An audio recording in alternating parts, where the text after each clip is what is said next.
Monster Hunter has always been a very bold series. Almost every game has made some radical design choices that create an incredibly different and unique experience compared to its predecessors. Changes like being able to fight underwater, unique hunting styles for every weapon, or completely reworking the world and combat design. That drive to get really experimental with your game while refining the core systems that hold it together is one of Monster Hunter's greatest strengths, and gave birth to some of the most fun mechanics and games the series has ever known. But it's also made the player base very divisive from game to game, and the lack of foresight can cause some innovations to get really fucked up. And unfortunately, that's how I wound up feeling about Wilds, a game that clearly had a lot of ambition behind it, but ended up being an incredibly shallow experience compared to its predecessors, while failing to really build upon the systems that came before it. The game starts off with a group of people getting attacked by the flagship monster, and this kid Nada gets shoved through a crack in the wall and escapes to the desert so he can get picked up by the Ace Lancer from Monster Hunter 4. We're then allowed to create our character. Now, most of the promotional material and beta tests showed this game taking place in the desert, and when I went to rehab for my gambling addiction, the only thing they gave me to read was the Quran and Arabian Nights. So thematically, I thought it'd be really fun to model my hunter off my favorite Disney character, Aladdin. I trust you know what I've called you here to discuss. Yes, sir.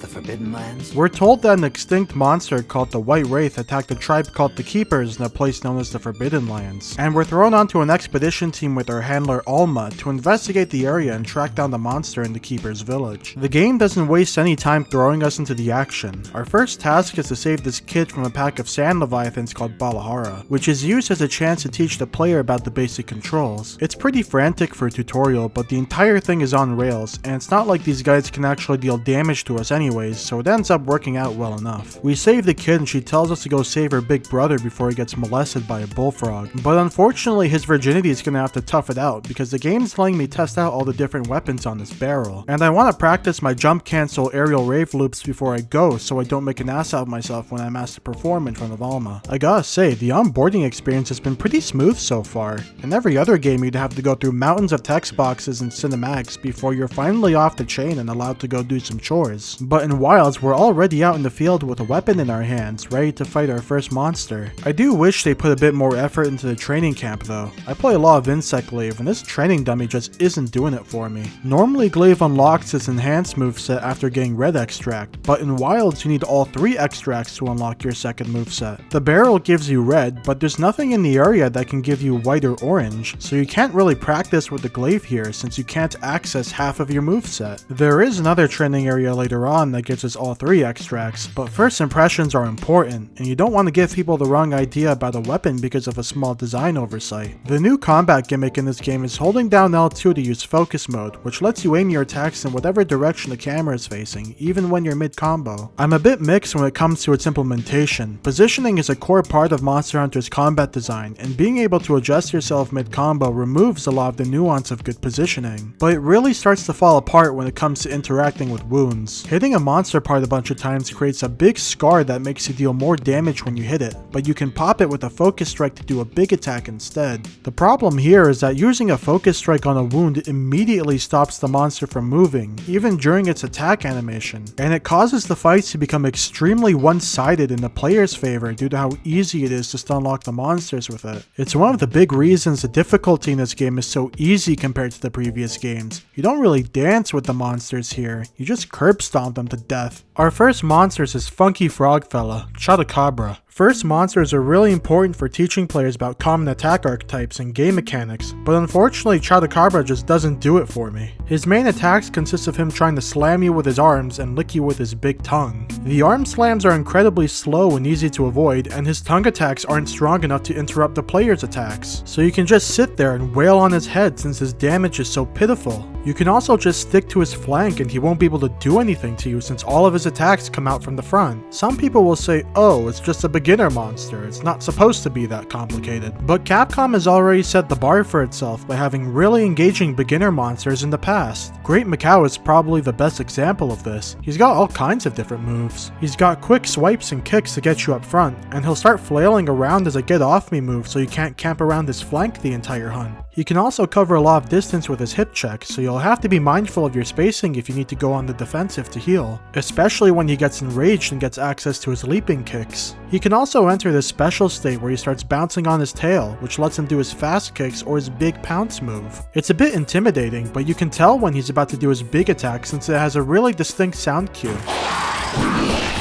He can really fuck your shit up if you aren't paying attention since his moves actually deal considerable damage. You can even knock him off balance by attacking him while he's bouncing on his tail to create a big opening for yourself. Being able to turn the monster's advantage into a vulnerability is a really important interaction to learn at the beginning of the game, since many monsters can be exploited in similar ways further down the line. He can use the normal pathways to run away from you, but he can also use these secret passages to teleport around the map, which is good for teaching the player the importance of paintballs for long distance tracking. He's everything you could want from a Monster Hunter boss condensed into a nice little package. A really simple fight with a surprising amount of depth that makes him engaging even as a tutorial monster. And those are probably the last words I'd use to describe Chotacabra. The most interesting interaction he has is that you can focus strike his tongue when he gets tired to create a big opening for yourself. But he already spends most of the fight on the floor eating pavement while you bash his skull in, so it feels kind of redundant at that point. He ends up being reduced to a big punching bag, which we didn't really need since we already have 2 of them. It's a real shame too because I really love his design. He's all bulky and lumpy like a desert toad, but the texture of his scales and his defined snout remind me a lot of Chinese alligators. Such a cool looking monster.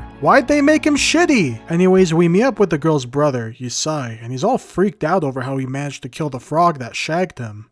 Did you really do that?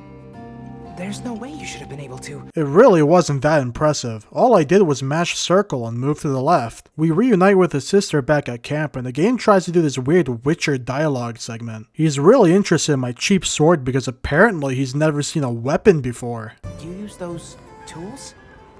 I've never seen anything like that before. I find that really hard to believe. It's a fucking blade. You ever eat with a knife before? Imagine one of those, but bigger. As much as I'd love to talk about cutlery with the natives, I'd much rather be out in the field exploring. But the game won't let me leave the camp until I check out all the facilities. There's really no point though, since the only functional facility we have access to right now is the blacksmith, which is run by Gemma. But you probably already knew that. She was on every fucking press release and YouTube thumbnail up to the game's launch. You'd be hard pressed to find anybody who wasn't openly jacking off to her in public. Fucking 40-year-old men zooming the camera up to their face under a fluorescent light trying to ogle some midriff. But like, I don't know man, I'm an adult now. I can't really jerk off to a girl who I've known since she was like 12. How are you holding up? I guess. I'm okay. Well, you sure don't look okay. What with the caffeine enema and the fluoride stare.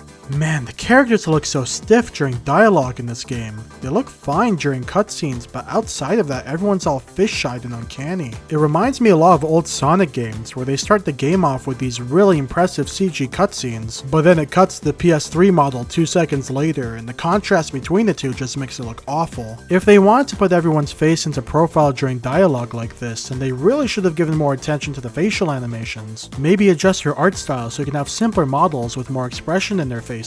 Hell, a good portrait can do wonders for communicating a character's mood. Anything but this. How do you get roped into this expedition? Oh, you don't know?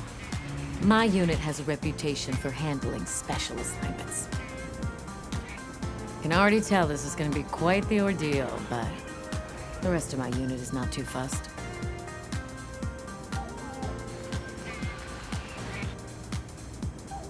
So what else have you heard about me? It also doesn't help that the dialogue pacing is super slow. There's like 2 seconds of dead air between every sentence, and it just makes talking to people feel like a slog. Anyways, Usagi wants to take us to his village. Holy fuck, there's people here now. When did this place get so crowded all of a sudden? There's goblins and women everywhere. I'm starting to feel really out of my element here. Oh, I don't like the look on Bertilda's face. I think I'll stick with private lobbies for now. Gem chime stones. What a lovely name. Why do you call them that? Once we reach the village, you'll see.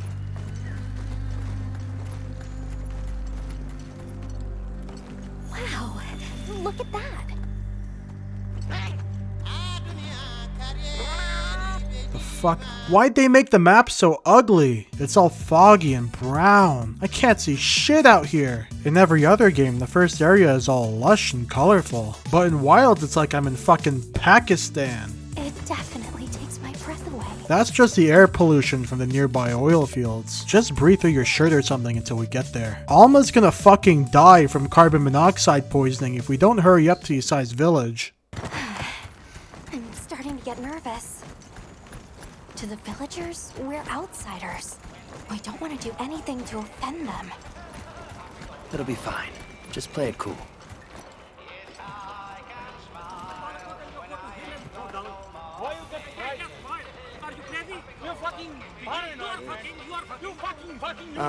Sorry we're late. Better late than dead. What happened? I had a run-in with a giant toad. Might have been its lunch if these people hadn't come along.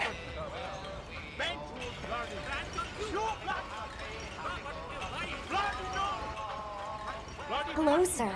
On behalf I of must ask you to leave.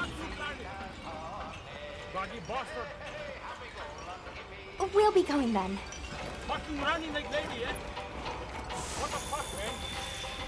I think that went pretty well. On our way back, the game keeps trying to tell me about how these people don't know what weapons are, but I'm just not buying it. Stone weapons were one of the first inventions mankind created, and these people live in constant danger of monster attacks every day. You're trying to tell me that in the entire history of this tribe that not one person has ever thought about clocking somebody in the back of the head with a rock before? Even Chadacabra covers his arms with stones and shit to make himself hit harder. Imagine getting technology modded by this. Anyways, our support team got ambushed on the way back to camp, so it's up to us to go save them. The cutscene that plays here is probably the most charming cutscene in the game. The cats are always so goofy, and every time I see them I can't help but imagine some Japanese guy getting flung halfway across the studio for the mocap footage. Our next monster is Camatris. Camatris? Camatris. Kushala has a wide variety of moves like pecking the ground, swiping his tail at you, swiping his tail in a circle. And that's it. There's really not much going on here. His moveset is incredibly bare bones and he's slow to boot. You'd think he'd move around more since he's like a chicken and all, but no, he just sits there and takes it like a prostitute. The wider reach of his moves does mean he can actually hit you from time to time, but his damage is so poor that you can just face tank whatever he throws at you and go back to wailing on him. After killing Kushala in 5 minutes, we unlock the barbecue spit and the ability to cook meals. In the older games, you'd unlock food ingredients from optional quests, and your max health and stamina would increase based on the quality of the ingredients. You would also gain buffs depending on the specific combination of ingredients you used. Wilds got rid of that system almost entirely though. Now you can get your max health and stamina by just cooking a ration, which really skews the early game difficulty since these early low rank monsters already don't hit hard enough to threaten the player, let alone a player with 50 extra health. You can also get the full effects of a meal by just eating a well done steak from the barbecue minigame. Watch this, I'm gonna get first try. Fuck my ass! Instead, the extra ingredients you find in this game give you access to the food skills, but they're also a limited resource like they were in Monster Hunter DOS instead of a permanent unlockable. With how marginal the food buffs feel and how scarce the ingredients are, I ended up just cooking the default rations every time since the only buffs that really matter in this game are the health and stamina boost. I'm not gonna waste my time farming for defender high meals when the monsters can barely chip my health down as it is. Gotta give the guys a chance, man. We're invited back to the village so we can ask for info about the keepers. It'd be cool if I could just explore and travel there myself since I already know the way there from our first trip, but the game thinks I'm retarded and railroads me there automatically. Again. Didn't we just do this? The developers should have just combined both of these sections together if we were just going to be doing the exact same thing again. It makes our first trip seem completely pointless since the only thing that happened was us losing our secret, which was given back to us immediately after we left. And when we finally get there, everybody's gawking at us like the fucking circus is in town. What's that pointy thing on his back? What would you ever do with that? It's a French Canadian holding a sword. You people really need to get a grip. Sorry, I'm a bit on edge right now. See, the last Monster Hunter game had a lot of Japanese people, and in the second half they had some British folks, but they were actually just Asians in disguise. So imagine my culture shock when Tariq Nasheed's over here throwing angel dust into a fire pit, while telling me she's never thought about shoving a pointy stick through the back of the Reverend's head before. I do like how they decorate the village with the fulgurite stones to keep the monsters away. They're the same stones that Rey Dau covers its wings with to get his lightning rod powers, so it makes sense that the monsters are conditioned into being afraid of the sounds they make. We talked to the Elder and it turns out that nobody here knows shit about the Keepers, and that the only reason we came here was so that Capcom could show off how the RE engine renders food. But like, DMC5 came out 6 years ago, and at this point, I'm just so fucking over it, man. This scene really grossed me out because I fucking hate watching other people eat. You ever sit down at a restaurant and the guy across from you is just slurping food down his gullet? He's got like sauce and salad dressing in his neck beard. It's fucking disgusting. The best part of the canteen cutscenes in the older games wasn't actually the food. It was watching the silly cats in the kitchen preparing the food. But in Wilds, the funny kitchen prep is gone and they replace it all with food porn. I don't want to see this shit. I gotta get the fuck out of here before he side spreads his asshole and tries to link me to his OnlyFans. The game wants me to go to the Scarlet Forest, but I decided to go dick around and explore for a bit. I still can't get over how ugly this map looks. It's all grey and foggy, and the small oasis is the only landmark in this desert section. The rest is just empty. Capcom's made some really nice looking deserts in the past. I don't know what made them shit the bed here. I actually found the Balahara and got all excited for a second. You know, finally a moment that I can have for myself without the game breathing down my neck. But the moment I try to fight the thing, I get this lovely message.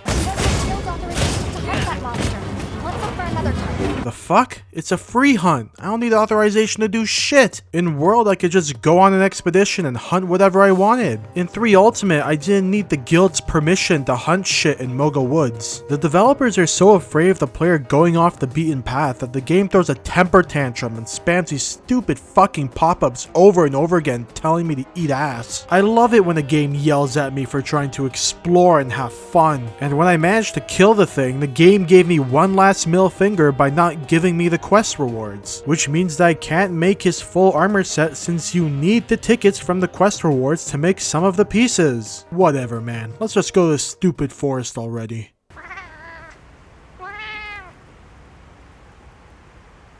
Like tree ninjas? Oh, triple gangers!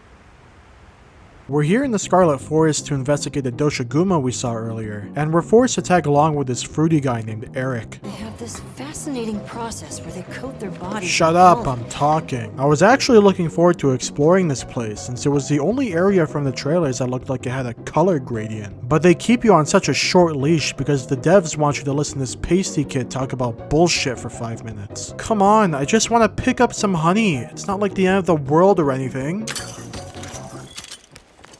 Oh. My word. Is this a Lala Barina floret? Yeah. I knew it. Definitely a Lala Barina. Uh-huh. Look, another You know, there's a real art to writing good character dialogue in your video game. It's really annoying to have characters repeat the same shit to you over and over again, so you gotta be smart about how you structure your dialogue to avoid regurgitating information that the player already knows. You also want that dialogue to come off organically and present it in a way that properly characterizes the person who's talking. Have their mannerisms come off in their dialogue, or if there's 2 people, maybe they could bounce off each other's idiosyncrasies in a way that makes both characters stand out, and feel like they actually have a personality that exists beyond their occupations.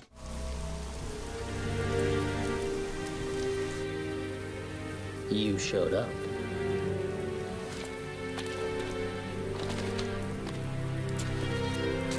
You sure know how to throw a party. No food, no drinks, and the only babe just left. My sincerest apology, brother. I was so eager to see you, I couldn't concentrate on preparations for the bash. Whatever. At any rate, it's been a whole year since we last met. How about a kiss from your little brother? At the same time though, you don't want your characters to come off too hard to the point where they feel overbearing. The writer really needs to have a good sense of restraint, especially if the character you're writing has a really outgoing personality. You don't want them to come off as an Anthony Legato. You introduced me to Soldier Boy, Craig that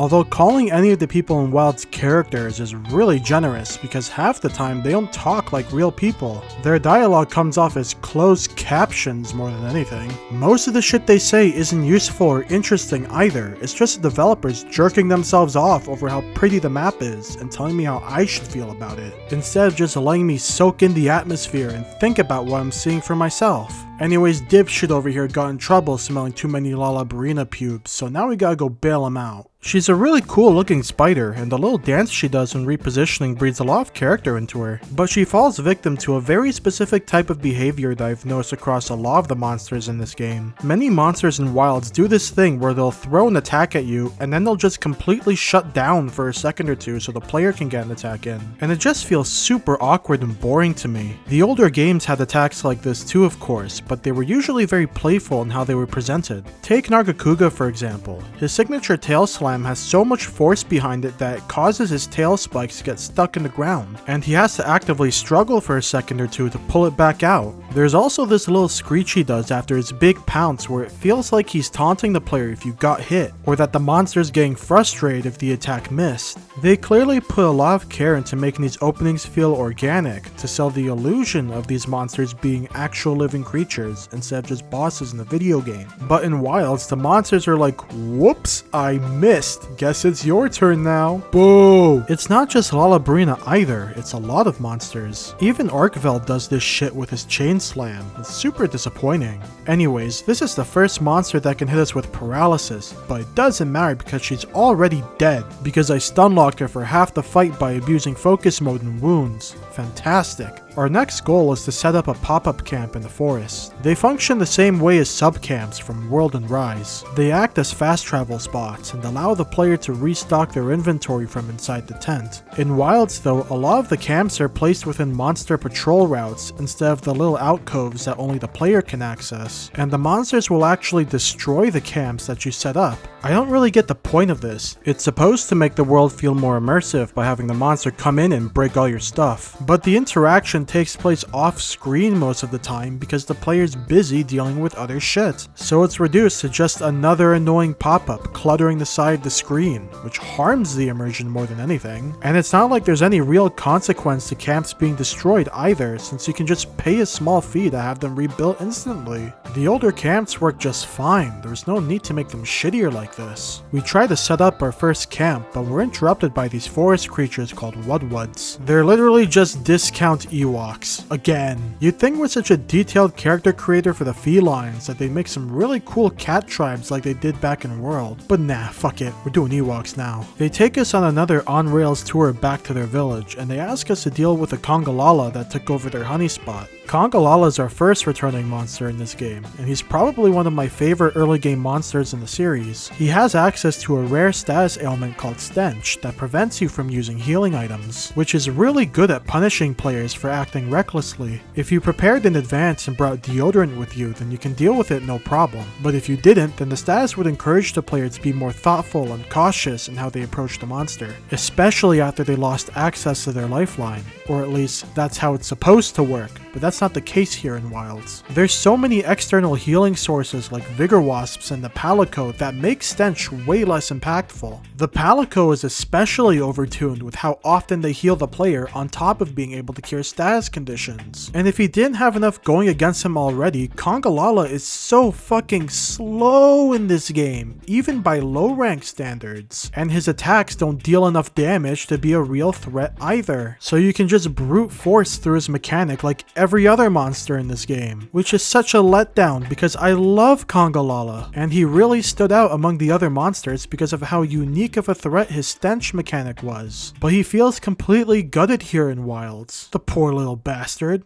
We kill the Congalala and find out that the Doshaguma have formed a pack and that they're on their way to Rey Dau's village. The saggy old bitch won't listen to us though, so we need to go save the gatekeeper from some Balahara so he can convince her for us. Oh, now I'm allowed to fight Balahara. I guess Alma didn't believe in me until I could prove my worth against a farting ape. His moveset is actually pretty solid. His body is decently long and his attacks can cover a good amount of space around himself. He's got a couple gap closers and projectiles to fight you at range, and he can even aim towards his flank to catch you off guard. Honestly, they should have just made him the tutorial monster. He fits the arid desert landscape way better than Chupacabra does, and he has a moveset that actually lets him fight back.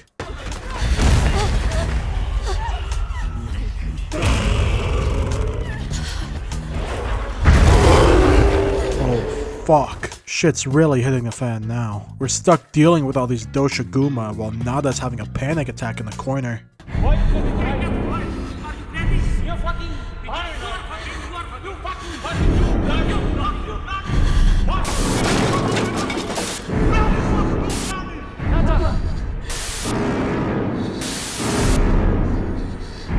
You know, Capcom made a really big deal out of pack monsters during the marketing up to release, and Doshaguma was like the poster boy for the mechanic. They even distinguished the alpha as its own monster. So imagine my disappointment when the entire group encounter was just another on-rails cutscene. Like, I get it. They want to have a cool action set piece and they needed the player to stay on script in order to pull it off. Maybe I would have been fine with it if it were like 1 or 2 cutscenes, but the entire game is like this. Every assignment drags you by the balls to your next destination with no room for exploring or getting lost. I want to engage with the world and feel like I'm doing all these things myself, not watch an interactive movie. Even though we don't get to fight the pack, the Alpha Doshaguma is still a pretty good fight. He's slow, but he can actually hit pretty hard, and his close range moves are fun to dance around. It makes it feel like you're having a real brawl with the monster. This move where he rips the ground out from underneath you really sells me on his raw power, although the hitbox on it could really use some work since I totally should have carded here.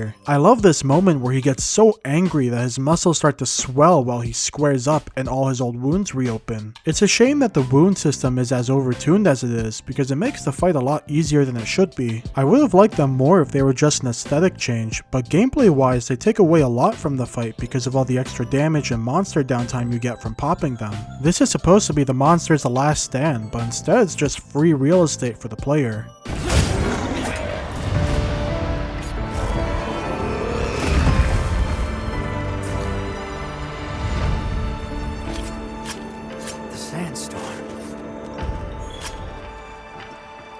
What the hell? Why didn't they start the game with this map? There's still too much fog, but it looks way better than the desert shithole we were in before. Oh boy, another on-rails tour! I bet the devs were really proud of the map designs in this game since they're spoon-feeding it to me like I'm a 10-year-old. If you look to the left, you'll see these little birds hanging out in their nest. And if you look to the right, you'll find this Meowth making faces at you, and you can take pictures of him to rack up some extra points. He shows up all throughout the level chasing Pidgeys around, and it's a really clever way to guide the player to points of interest, like this Lapras just chilling out on the coastline. At the end of the level, he gets his shit kicked in when he falls into their nest and gets fucked in the ass. And you get to film it like it's an ISIS beheading video before you send it to Oak so he can post it on LiveLeak.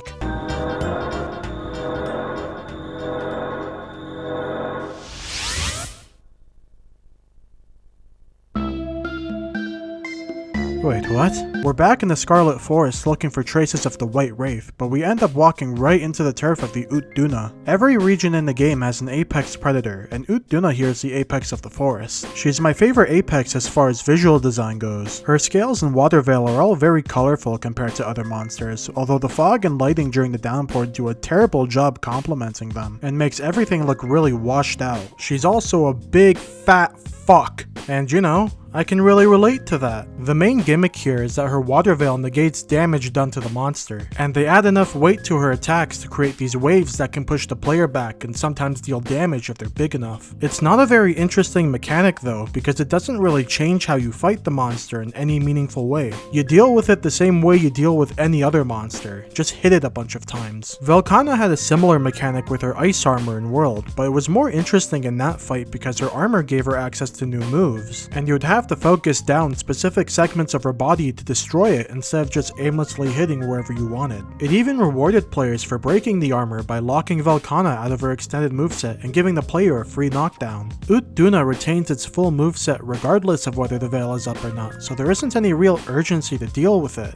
The waves also feel like a minor inconvenience more than anything, since most of the time they just push you outside of the monster's effective range, which is usually to your benefit since it gives the player space to heal and recover. Namielle could do this with her puddles in World, but the waves also had the ability to pull you into her attack range, making them an actual threat worth considering. All the veil really accomplishes is giving the monster a higher effective health pool than usual, which is really boring. Speaking of boring, this monster is way too slow, and any weapon with a shield can trivialize this fight with how generous the perfect guard timing is in this game. This is my first time fighting her with a shield, and I'm already popping off with the parries like it's nothing. This big jump attack also looks super out of place for a monster like this. It jumps like it's on the fucking moon, while its legs and tail clip into the ground. It looks awful.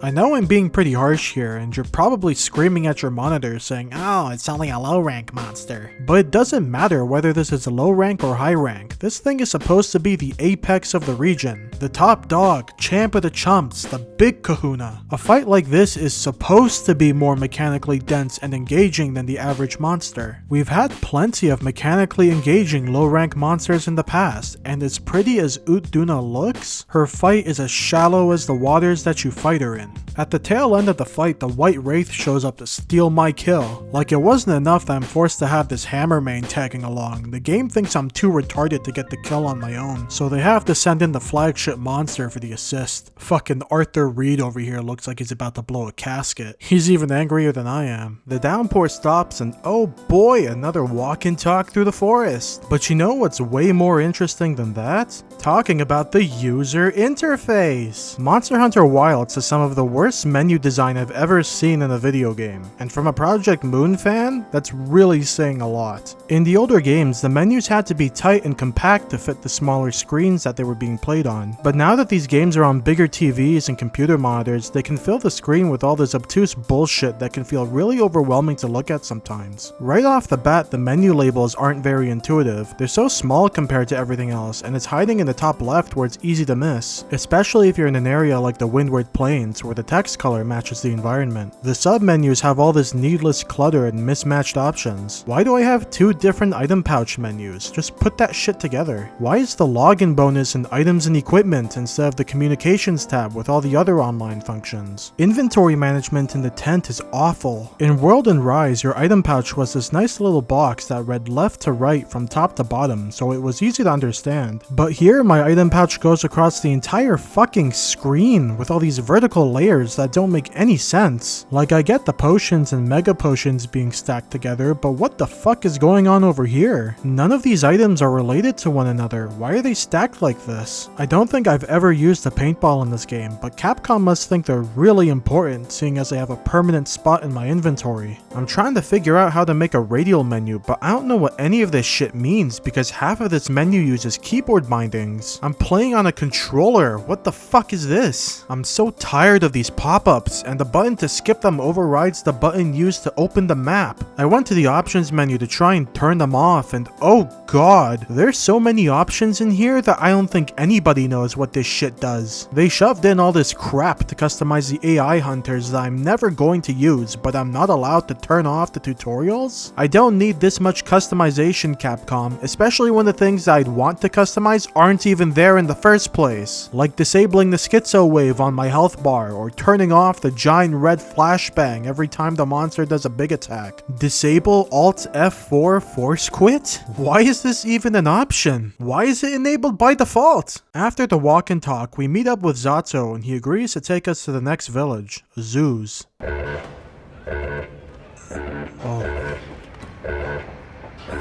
Oh jeez. Hey! Azuz is probably my least favorite village in the game. This place is way too big to navigate and the people you need to talk to are scattered all over the place. I get that's supposed to be a mining colony, but they already did this shit with Hearth in Monster Hunter 4. And that village was nice and compact. It didn't have all these twists and elevators and shit. Some little girl ran off into a monster den after a spat with her grandfather, so it's up to us to go after her. I think one of the villagers stole my secret though, so we're just gonna have to chase her on foot.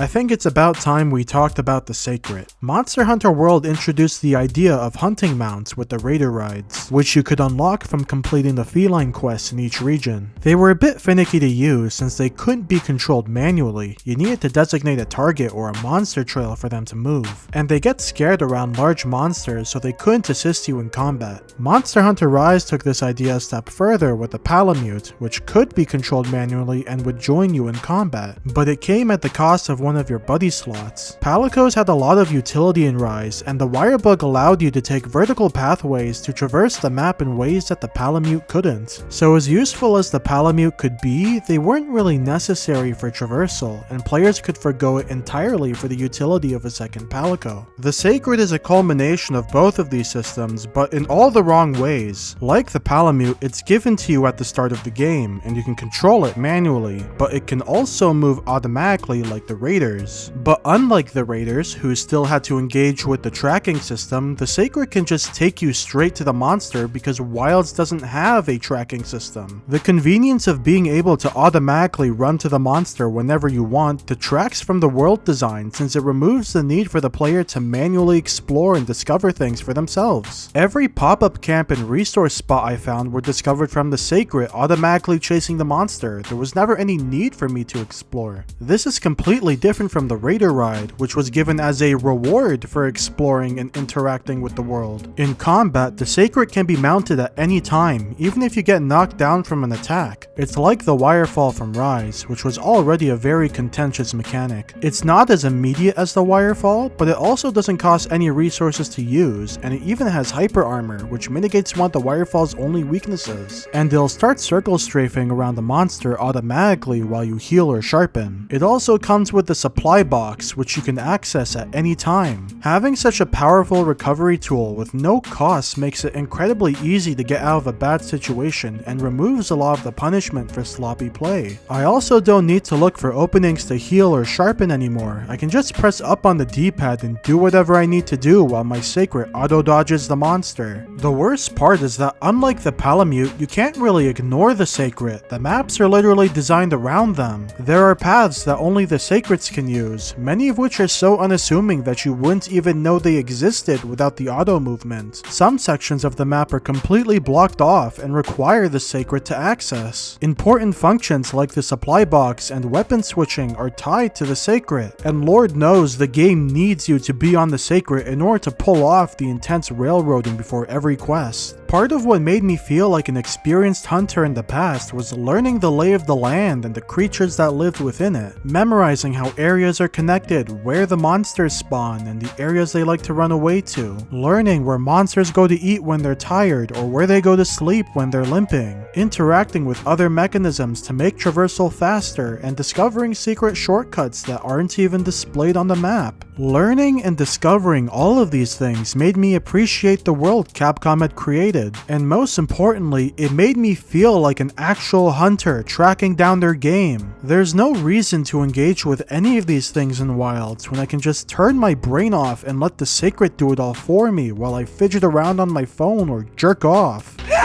I know the deserted island like the back of my hand, but I'd be lying if I said I remembered anything about the maps in Wilds. Yet I can still track down the monster in under a minute, like our next monster, Rompopolo. He's definitely one of the better monsters in this game. His attacks have a deceptively large range since he can pump gas into the oil and create explosions from underneath you, even if you're far away. It keeps you on your toes, and you can get tossed around if you're not paying attention. He's also got a decent spread of melee attacks to cover his front and back, and he's got this big get off me explosion when he's had enough of your shit. He can also spit poison clouds as a form of area denial, which is cool. Attacking the inflated parts of his body enough can make him deflate great for a knockdown, but I never got it because I was having too much fun parrying the explosions. As an early to mid-game monster, he's great. The only thing I don't like is how the wounds give you too many free openings. But that's just everything in this game. It's not like it's his fault. I love it when monsters are able to use the environment like this, and this guy fits the oil well basin really well. We save the girl and learn that we're just in time for the Fire Spring Festival, but their giant furnace doesn't turn on, so everyone gets bummed out. Our team doesn't give a shit though, because we also find out that the sand tide is approaching in the plains, and that Arkfeld might show up there since we found him in the rainstorm last time. This story pacing is all over the place. We were just huffing farts in the basin like 2 seconds ago, and now we're already heading into the Eye of the Storm to fight another Apex monster in a completely different area. The only thing that's worse is the actual writing, because this dumbass kid picks up a rock like he's gonna fight the thing, and then he follows up with what is probably the worst line of dialogue in this whole game. You're a hunter. You've got a weapon, and you do nothing? Give it to me, and I'll... Shut the fuck up, you stupid asshole. I liked you better when you were having a panic attack behind a rock. I'm trying to enjoy this clash of the titans, but I can't go 2 seconds without having to babysit this deadweight kid in his peanut gallery. Remember when these games were about the monsters, and the cutscenes were focused on the spectacle and character of the monsters, instead of cheesy trailer shots of these bumbling morons and their melodramatic bullshit? I'm not gonna let that keep me down though, because we finally get to fight Rey Dau. He's a very well-rounded monster. His wing attacks cover a lot of space, but they also have some pretty obvious blind spots, which makes fighting him up close really satisfying once you learn how to dance around his hitboxes. His horns can turn into this makeshift railgun that lets him shoot electricity at you if you're trying to approach or retreat, and it culminates into this big railgun nuke once he's fully charged. He's also got some sick acrobatics in the air, and you can really feel the weight behind his attacks whenever he comes crashing down on top of you. When you chase him back to his nest, the Fulgurite stones on the floor can conduct the electricity from his attacks to create follow-up explosions, which makes maneuvering around his attacks a lot trickier since the sudden increase in range can catch you off guard and they can punish players for parrying without thinking. It's really cool and it makes the fight feel a lot more dynamic. The sound design on his moves is also top-notch. Almost every move has a recognizable sound cue. It's good to see them bring out all the stops here. I still think he could be a bit faster, and obviously the wound system is still an issue, but even in spite of that, he still manages to be a really fun and engaging fight. This, my friends, is what an Apex monster should be. After we kill Rey Dau, we stumble across one of Jeffrey Epstein's Chatterbait dungeons, so we head back to Azuz to tell Werner so we can send an anonymous tip to the guild. One of the locals show up and they offer to show us the way to the next area through an underground railroad. Subtlety, Capcom. Subtlety. Hold up, is this guy Afro-Asian? And you guys didn't believe me. Turns out Nada actually recognizes this place. It's the same underground railroad he used to flee to the west from the White Wraith. How did localization not pick up on this? It's been a few years though, and the path to the Keeper's village froze over while he's been gone, so we have to look around the new area for another entrance.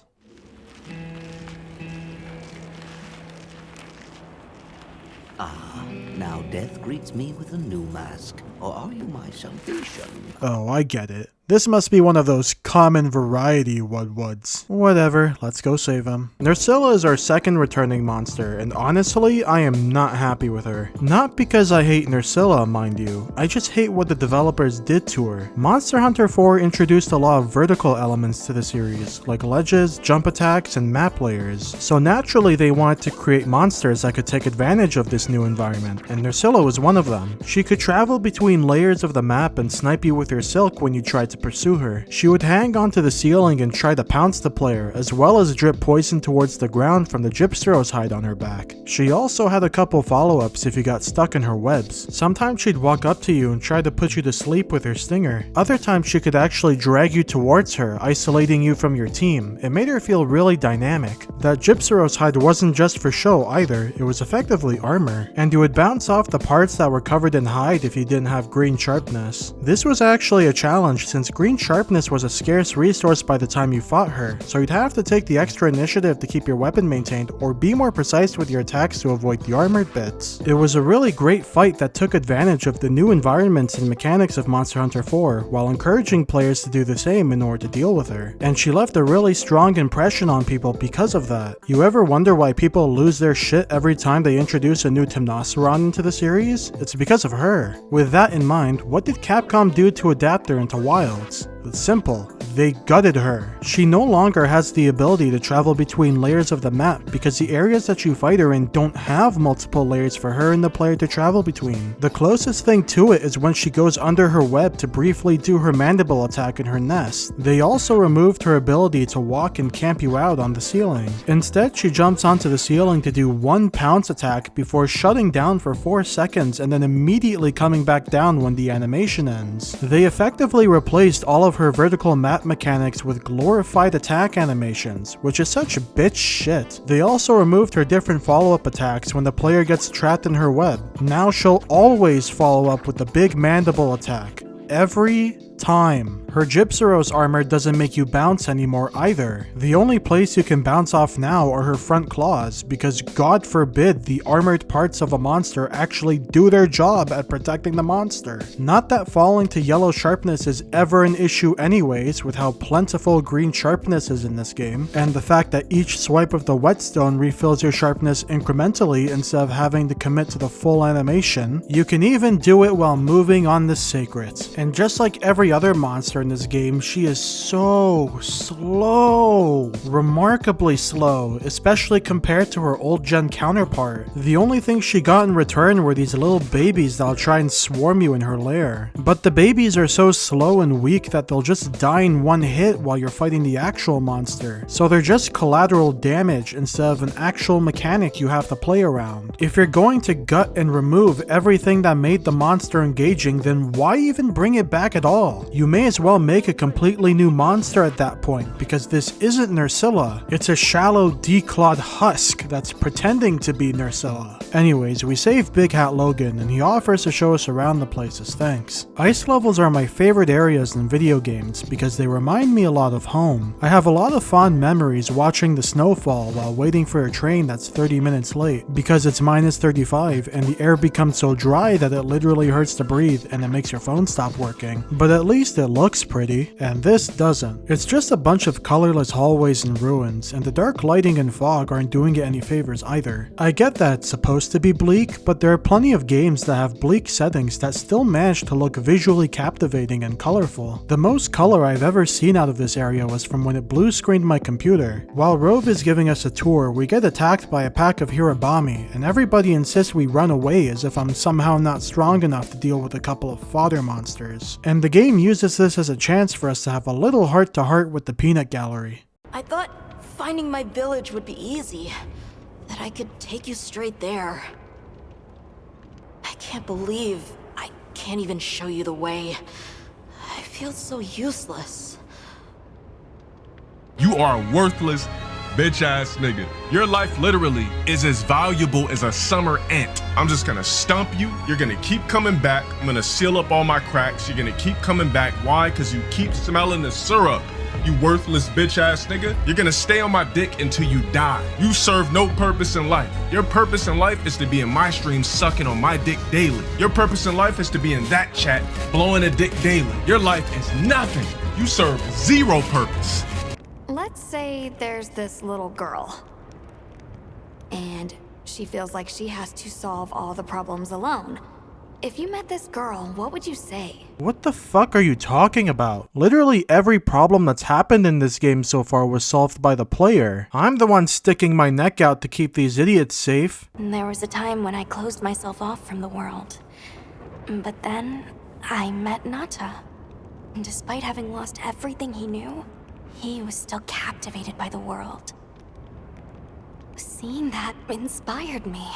It made me realize I should also be out living life. Weren't you already on an expedition team exploring the world before you met Nada? In fact, isn't that how you met? This character drama is so sudden and out of place. It's like the writers realized how boring these people are, so they shoved in the most cliched, incongruous crap into their backstories to give off the illusion of these characters having any depth. We have a little roundtable meeting to go over what we've learned over our journey so far. These crystals we keep finding are called Wilk, and it's an energy source that's distributed through this artificial structure called the land spine, and we think it might be responsible for controlling the crazy weather events like the sand tide and the downpour. Werner's back at the Zeus trying to fix a broken part of their land spine to get their big furnace running, but we don't know what'll happen if he actually succeeds. It's going to explode, so we gotta kill the Hirabami and head back to Zeus before it's too late. Hirabami is our first introduction to pack monsters. Well, technically it was Doshaguma, but you deal with that during a cutscene, so it doesn't count. So, what special mechanics do pack monsters have? Nothing! There are no pack mechanics. It's literally just the same monster copy and pasted 2 or 3 times. That's it. Pack monsters were a big part of the marketing for Wilds. Even the earliest trailers featured the hunter being tailed by a pack of Doshaguma. So for them to be nothing more than a lazy copy-pasted gank squad is so disappointing. They're not interesting to engage with since all you have to do is shoot a mega poo-poo pod at the floor to disperse the pack and then fight the leader by itself. Pack monsters aren't even a novel concept for Monster Hunter either. We've had plenty of them in the past, and their design peaked with the Celtis and Celtis Queen. Their enemy designs work incredibly well together. The drone is fast but weak, while the Queen is slow but powerful. Because of how rudimentary the drone is, you can lure it away from the Queen and deal with it separately without removing the Queen from the fight. They're a lot like Ornstein and Smo from Dark Souls, except you don't need to kill one of them in order for them to benefit off each other. The drone can inflict defense down with its projectiles, which makes the Queen punch well above her weight class. And if the Queen gets agitated enough, she'll secrete a pheromone to get the drone to mount on top of her. When the drone is mounted, the Queen gets access to new attacks and becomes a lot more dangerous, and it gives the drone a platform to be a turret with its projectiles, while also keeping the drone safe since most weapons won't be able to reach it.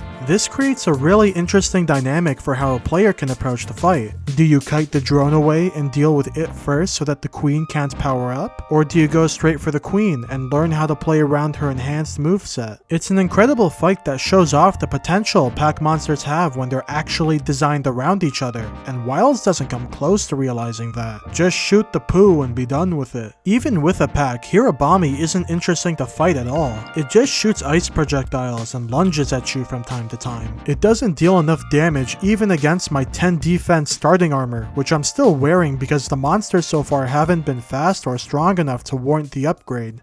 The last 2 hunts really killed my mood, so I thought it'd be a nice change of pace to do some multiplayer for a bit. These games were always designed with co-op in mind, and one of my favorite parts of playing a new Monster Hunter game is getting the boys back together and hunting random shit while trauma bonding over the decay of our favorite franchises. This is a fantastic process. Remember when you used to just join the hub as a person? Capcom knows best. Okay, right. No, you're right. I'm wrong.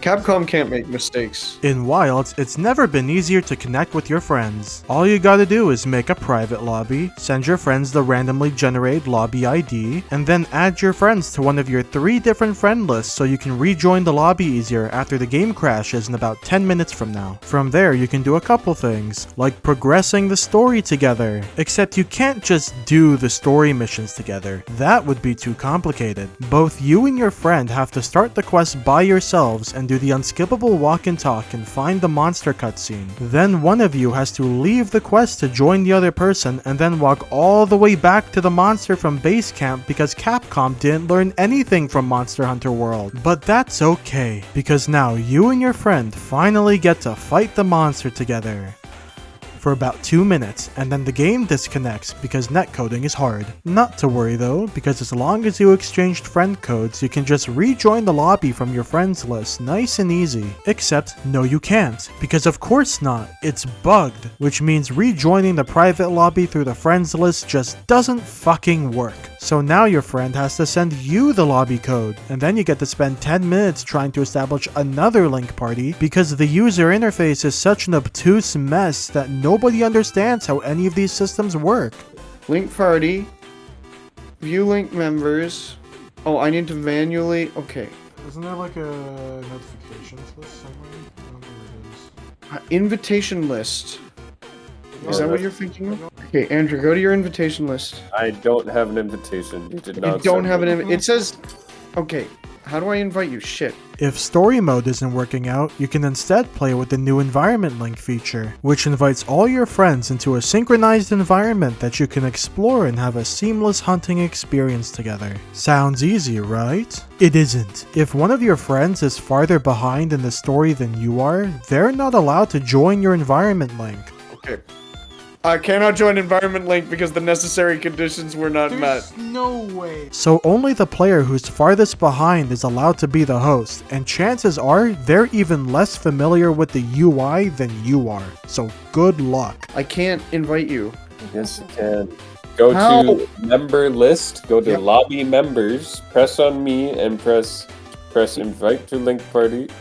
That's not an option. But once everybody's linked up, finally, you can go out into the world and hunt together. But what if you decide that you don't want to hunt on this map? What if you want to move to a different area because you opened the map and saw that the only things that spawned are 2 Chotacabra? Well, lucky for us, Wilds has a seamless map. They made a big deal in the marketing about how this is the first Monster Hunter where you can seamlessly travel between locales. So you and your friends should be able to just walk to another area, right? We're going to the forest. Then where are we going? That's not where we need to go. That's the forest. If you can't travel between areas, then how is this any different from an expedition from World? It's the same shit with more steps. Whatever, I'll just post an optional quest instead. Are you fucking kidding me? Even World lets you post quests during multiplayer expeditions. If you want to post an optional quest, everyone has to abandon the environment link, get kicked back to the base camp, post the quest, then look for the quest from the invitation list. Jesus Christ. Remember when you could just join a hub and play? None of this lobby code or link party nonsense. You just joined your friend's hub and you played the damn game. Fucking indie games figured this shit out half a decade ago. You click your friend, join game, play. That's it. That's as complicated as it needs to be. Capcom, you've been networking people through Monster Hunter for over 21 years. How did you mess it up this bad? One of the barriers to trying to remaster or remake a Monster Hunter game is that it's always been an online game with multiplayer. So each generation of Monster Hunter game has been structured and built around the online capabilities of that generation. And those can be quite outdated in many cases, and we now have a much better online infrastructure. Meanwhile... Oh, a crash report is being created. The game crashed unexpectedly. Refreshing system information, system drivers. What the hell is this? This is like a nightmare.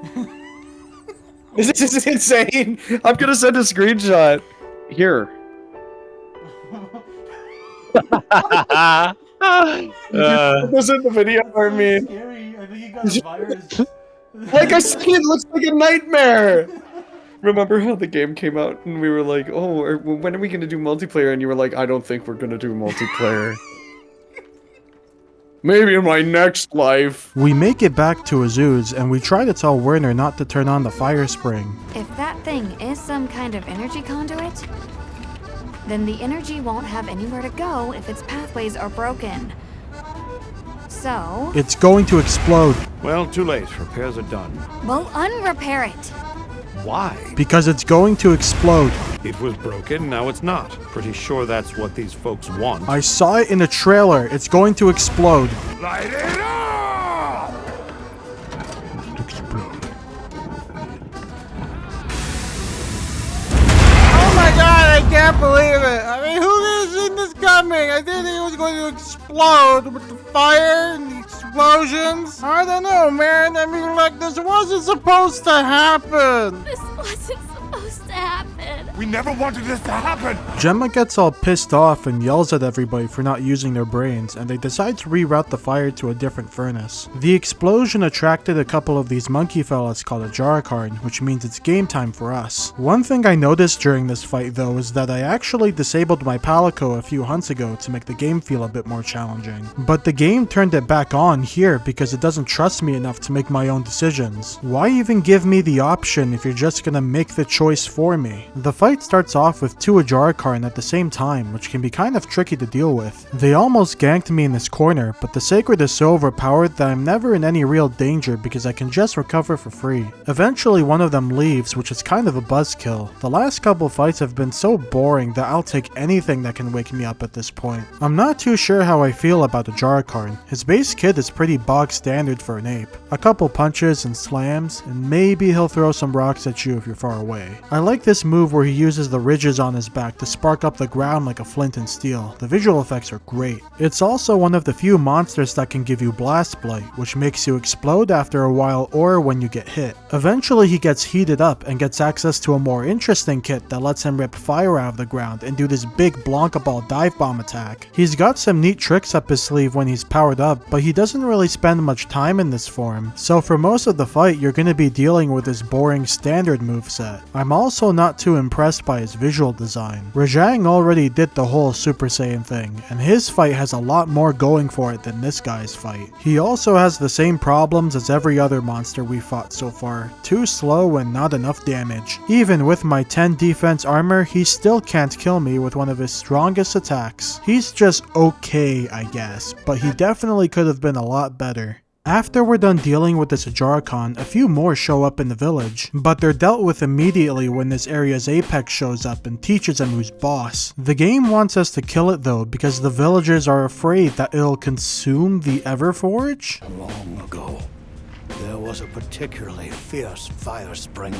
The black flame came and consumed the Everforge. The Everforge is still there, and it literally just helped us out and left. Whatever, don't think about it. This time, instead of being railroaded to the fight, the game actually wants me to explore and track the monster down by myself? This shit really caught me off guard because I just couldn't believe it. I didn't think that the game would actually trust me enough to track down a whole monster off the chain. Well, turns out I was only half right because they dropped some tracks right outside the village, and as soon as you find one of them, the Sacred can automatically take you to the monster. God damn it, Capcom, you were so close. New Udra is our third Apex monster, and honestly, I'm a bit disappointed. His visual design is fantastic, don't get me wrong. Cephalopods are awesome, and Nakarkos is one of my favorite monsters in the series, but New Udra's fight is so underwhelming. Remember what I said back at Lala Barina about monsters shutting down after an attack? Well, you get to see it in full force here. His telegraphs are incredibly generous, and depending on the move, he'll just sit there for about 3 to 5 seconds so you can wail on him, which is just ridiculous. For such a creative design, his moves aren't that interesting either. Most of the fight is just dodging his 1-2 slams with the occasional sweep here and there. I fought 5 monsters with 1-2 slams so far. Hell, we just did one last hunt. The novelty's worn off.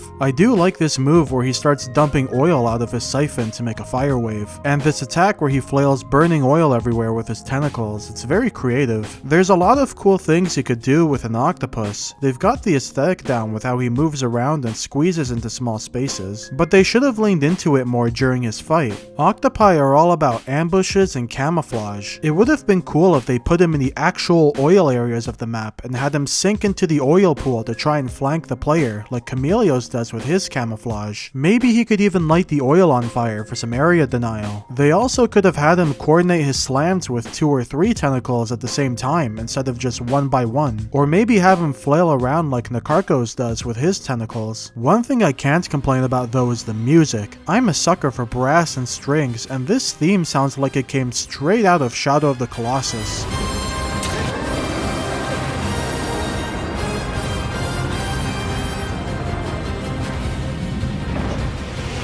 The aesthetics are all great and they're executed very well, but they carry an otherwise lackluster fight, which is not what I expect from the top dog of the region. A good Apex should be able to find a nice balance between aesthetics and enemy design, not one or the other. Hopefully Capcom revisits this type of monster one day so we can have a really great octopus fight, but for now, New Udra just doesn't make the cut for me. We head back to Azu's to celebrate the Fire Spring Festival, and everyone's trying to prop up Gemma for saving the day. Is this supposed to be the resolution to our conflict that they shoved in a few minutes ago? All she did was yell at some black people. Dogard was the one who came up with the solution. How come he doesn't get any fanfare? I think you can't get a finished product without all the components coming together.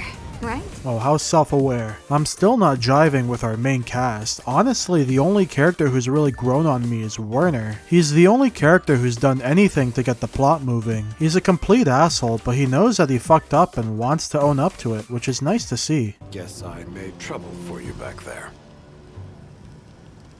Jesus, Aladdin's not having any of this. Give the guy a break, he has autism. We rendezvous back at camp and find out that new Udra melted the ice blocking our way to Nada's village, so we can head to the next area. Why did we kill this thing again? On the way to the village though, we get ganked by a weird looking Doshaguma and have to put him down. This is our introduction to guardian monsters. I'm jumping the gun a bit story wise, but I'd rather talk about these guys now since the story's pacing is about to blast us towards the final boss, and I won't get the chance to talk about them otherwise. Guardians are man-made monsters created by an ancient civilization, and they feed off the Wilk energy in the area. They also bring some new mechanics during combat. A lot of their attacks have AoE explosions, and they leave behind these little Wilk crystals that you can destroy. Doshaguma is too much of an invalid to do anything with these, so you don't have to worry about them quite yet. Guardians can also regenerate their wounds if you don't pop them in time, and if you pop 3 of them, you'll knock the Wilk energy out of their ass like Sekiro, and they'll temporarily lose their AoE explosions and give you a free knockdown. Mechanically they're alright, but the free knockdown is a bit excessive. I was already stun locking monsters left and right from the wound system. The last thing these guys need is even more downtime. As for Guardian Doshaguma himself, it's just Doshaguma again with AoEs and defense down. He's even easier to stun lock than the normal version thanks to the guaranteed knockdown. As far as I can tell, he's the only monster in the game that has a follow-up attack after you pop a wound, so at least he's got that going for him. We finally make it back to where Nada's village used to be, and we're able to reunite the kid with his uncle, Tashin. Nada. Tashin.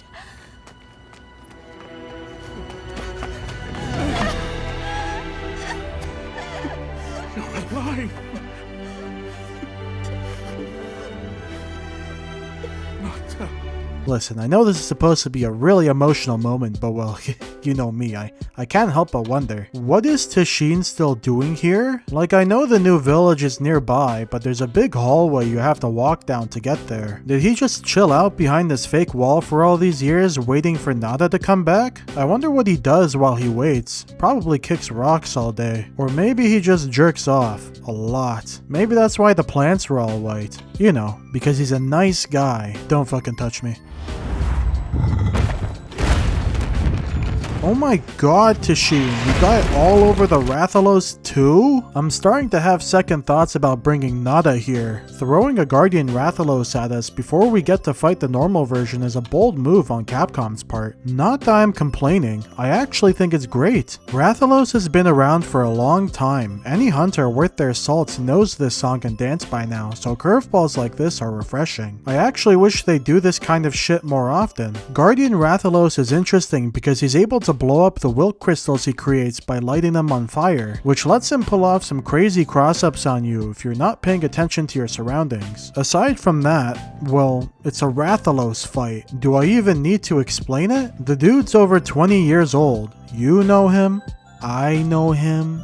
He was in Smash Bros. Kinda slow though. One thing's for sure is that this environment isn't doing him any favors. This is the most washed out looking Rathalos I've ever seen in my life. He's supposed to be red, but this area sucked all the color out of him. Did we really need another dark and gray environment? Whose idea was it to bleach the entire world? Was it you? After we kill the Rathalos, Tashin takes us back to the Keeper's village for an exposition dump. We keepers have carried on the traditions of this land for eons. Ages ago, it was known as the capital, Wyveria. Nope, you already lost me. This is the most on-the-nose, soulless name you could have picked for the city. Okay guys, we need to come up with a name for a decrepit, lost capital. Any suggestions, Tokuda? Well, you fight a lot of wyverns in these games. I know, let's call it Wyveria. Imagine playing Dark Souls for the first time, but instead of Gwyn City being called Anorlando, they named it something retarded like Gwentopia area. We're told that the ancient civilization created Wilk from a device called the Dragon Torch, and that the Keepers are descendants of the people who stayed behind after Wyveria collapsed. We also find out that the ancient civilization figured out how to create artificial monsters that don't need to eat or reproduce as guard dogs for the capital, and that the Arkveld we've been chasing is a guardian that went AWOL. This makes Nada really pissed off for some reason. Tashin, out there, I saw many things. Many people, creatures, all living life to the fullest. Life. Is that what you call this? Constructed husks that can't even eat? Locked away when they're no longer needed? Arkveld.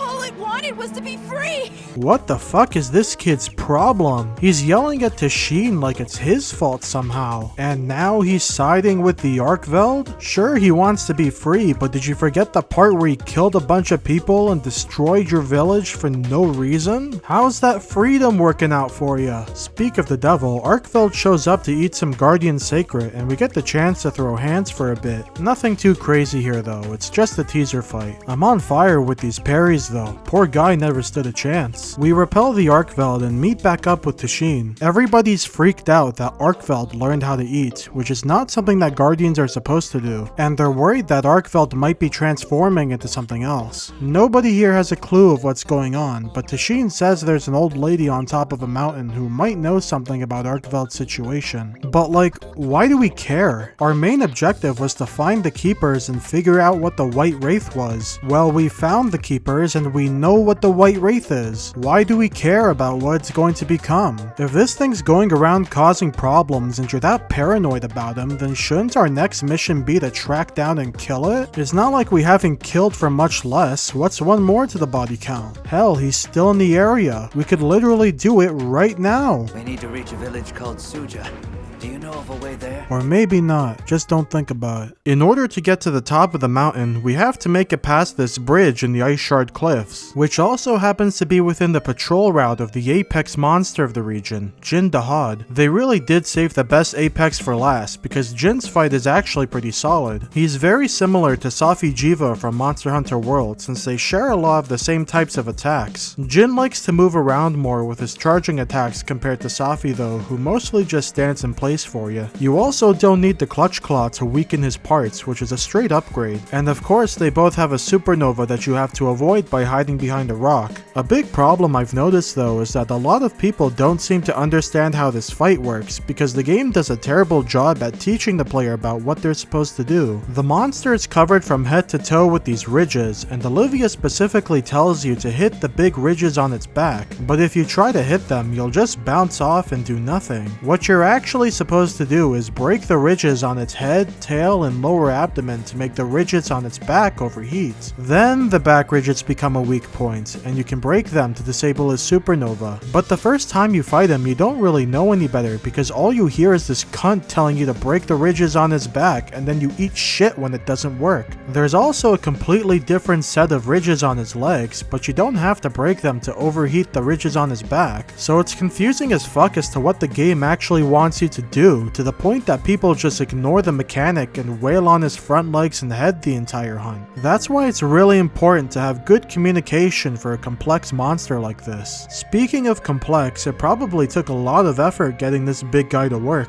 Capcom's had problems with Leviathans in the past due to their body and stomachs not playing nice with the terrain in the 5th generation games. They originally planned to have Lagiacrus show up in World, but he was scrapped because the processing load it took to calculate his position to make sure that he was properly aligned with the ground was too high for modern consoles at the time. So developing a monster like Jin was probably a huge accomplishment for the developers, even if they had to make an entire arena for him just to get him to function properly. You can definitely tell they struggled getting him to work though, and that he probably could have used more time in the oven. He has some noticeable pathing issues during phase transitions, and his body jitters and clips whenever he climbs the building to do his breath attacks. Even during the story, the game has to use some camera tricks to get this walking section to work properly, like panning the camera behind the hunter so you can't see him walking on the air here. And as much as I like his fight, he's also the first and only monster in all of my years playing these games to just straight up break on me,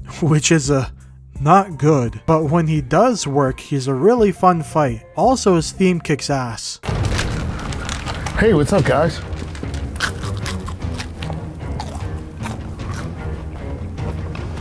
Go ahead.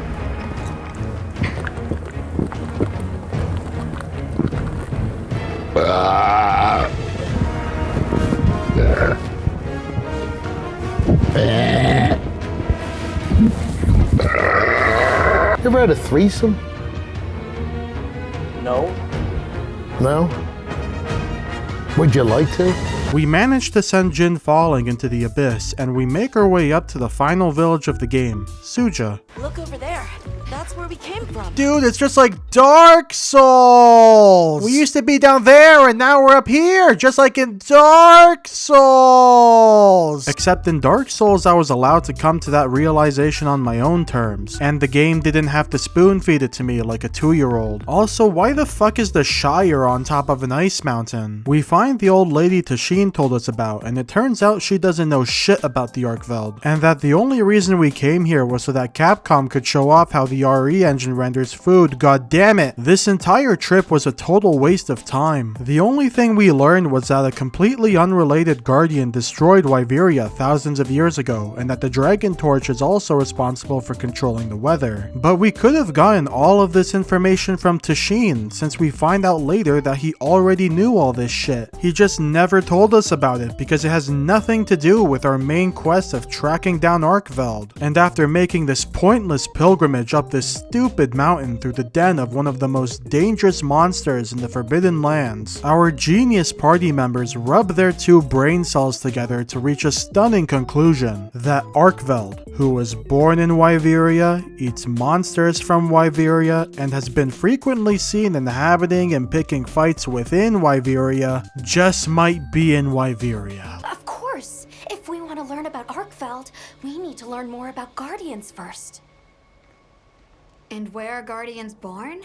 Where are they found? Wyveria. I was saying this shit like 20 minutes ago before we climbed the mountain.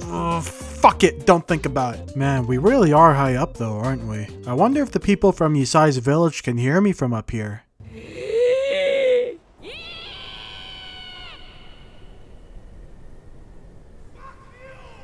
We head back to Wyveria to look for Guardian tracks, and we're ambushed by a Guardian Ebony Odogaron. But nobody fucking cares because he's weak and slow compared to the original like every other returning monster. The only reason he's here is to play jabroni for the actual monster, Zuwu. Fuck you. Part of why I was so hard on New Udra's fight is because this guy blows him out of the water in every single way. He can harden the mucus on his tentacles to turn them into blades, which is really fitting seeing as he's already copying Samurai Sword's design. He's got several attacks that try to cross you up with multiple tentacles at the same time, and his range is surprisingly large with both his projectiles and his melee attacks, which still catches me off guard from time to time. I love how he can use his tentacles as a grappling hook to dart towards your flank and follow up with an attack from behind, or how he can use them to propel himself into the air and mix you up with a charge attack or projectile. His craziest attack is when he flips himself over and barrels towards you mouth first. He resembles a starfish when he does it too, which is just so creative for a visual design that already has so much going for it. My only complaint is that he doesn't have his own battle theme, but other than that, he's fantastic. I also learned during the fight that if you hit the wilt crystals that Guardians leave behind with Elemental Slinger, you can create explosions to hurt other monsters. I figured since Rathalos and Jabroni could do it, then maybe I could do it too. And my god, the game actually let me make that discovery. It didn't ham-fist me with a tutorial or send an NPC to yap my ear off about it. We continue exploring the depths of Wyveria, and Nada decides to serenade us with the insights he's made about Arkveld over our journey so far. But it freed itself, with its own strength. It even learned to eat. It didn't care how it was created. It just wanted to be free, to live. This journey has made me something more. I've seen vast sands, lush forests, people, life. Arkveld and I are the same.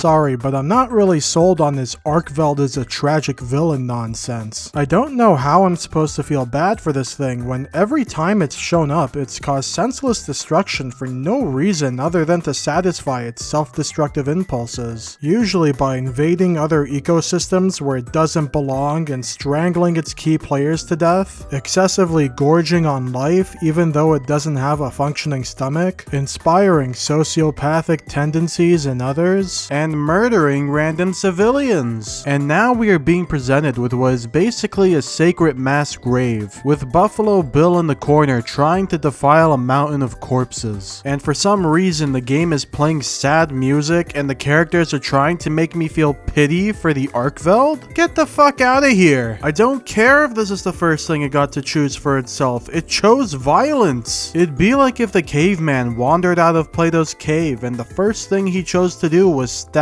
Plato, fucking Alma authorizing the quest like she's putting down a dog at the vet. This bitch didn't shed a tear when she authorized the quest to kill New Udra after it literally saved an entire village. Not as the worst one of all though, he spent the whole game hating this thing and then he just flipped like a dime for no reason. Just because a wild animal doesn't comprehend the moral implications of their actions, it doesn't mean you should start projecting a deeper meaning onto its destructive behavior. His whole spiel about Arkveld being just like me because we both want to be free doesn't come off as deep or insightful. It comes off as pretentious. That's enough about the peanut gallery though. We finally get to talk about the flagship monster. The fight itself is mostly fine, but he didn't really blow me away since his main mechanic has been done to death at this point. In Monster Hunter Generations, one of the flagships, Astalos, had a mechanic where it could charge parts of its body with electricity to enhance its moveset, and you could knock the charge out of its body by attacking the areas with electricity. If you knock the charge out of its wings, you'd also get a free knockdown. In Monster Hunter World, the flagship Nergigante had a mechanic where it could grow spikes out of its body to enhance its moveset, and you could break the spikes off its body by attacking the areas with white spikes. If you knocked the spikes off its arms, you'd also get a free knockdown. In Monster Hunter Rise, the flagship Magnamalo had a mechanic where it could cover parts of its body with hellfire to enhance its moveset, and you could extinguish the fire off its body by attacking the areas with purple flames. You could also get a free knockdown by knocking the hellfire off its back. Oh, we're getting crazy with it now. In Monster Hunter Wilds, the flagship Arkveld has a mechanic where it can create a second set of chains to enhance its moveset. Wanna guess how you deal with it? I mean, if it works, it works. It just feels a bit uninspired is all. His moveset overall is pretty solid. His chain attacks have longer telegraphs to counterbalance for their extended reach, and I think they struck a good balance between them. His other physical attacks come out faster than his chains, but they don't deal as much damage, and it creates a fight where the player is constantly adjusting to the shift in tempo. My only real complaint is that he's another one of those monsters that just shuts down so the player can get their attacks in. Maybe they could have made it so that his chains got entangled with each other after some of his attacks, and he had to take a second or two to unravel them. While I think the fight is good overall, I'm not a big fan of his visual design. Does anybody know what this thing is supposed to be? He's supposed to be an extinct species of flying wyvern, but we've seen a bunch of primitive flying wyverns before, and Arkveld doesn't really resemble any of them. The chains also look super tacked on, and they just kinda float around during the fight. Maybe if it were an Elder Dragon I'd buy into it more, since those guys are supposed to be a bit more outlandish by design. But a flying wyvern? It looks like something from a completely different game if you ask me. Also, why is this thing able to fly? Its wing membranes are just tufts of fur, and he's dragging around these heavy ass chains. Yet he's able to just cruise through the air like he's Rathalos. The developers clearly put a lot of thought into every monster in these games, but I feel like Arkveld would have benefited a lot more from a more grounded design if they didn't want to make him into an Elder Dragon. Part of what makes the Elder Dragons and regular monsters stand out from each other is the difference in fantasy versus realism in their designs. If regular monsters become overly fantastical, not only does the sense of believability that the developers are trying to capture start start to disappear, but the monsters that are supposed to be fantastical like elder dragons end up leaving a much weaker impression too. Now that Arkveld is dead, the story no longer has an antagonist, which means it's time to fight the final boss. Nada decides that we should visit the Dragon Torch because he thinks that's what Arkveld was after all along. How does he know that Arkveld was after the Dragon Torch? Because shut up, don't think about it. So we find the Dragon Torch and oh my god, it's the final boss! And we rendezvous with the rest of the cast to figure out how to deal with it. Tashin tells us the monster is called Zoh Shia and that it's feeding off the Dragon Torch. He figures that the best way to deal with it is to cut off its energy supply by destroying the Dragon Torch, and that Nada's pendant is the MacGuffin we need to destroy it. But if the Dragon Torch disappears, it'll also destroy the local ecosystem. Since Nada's the one with the pendant, only he can make the choice. So our entire group gets into a moral debate over what to do, while the old lady keeps giving my hunter the fuck me eyes. The world will never see such innovation again. Says the man who has seen what these menaces are capable of.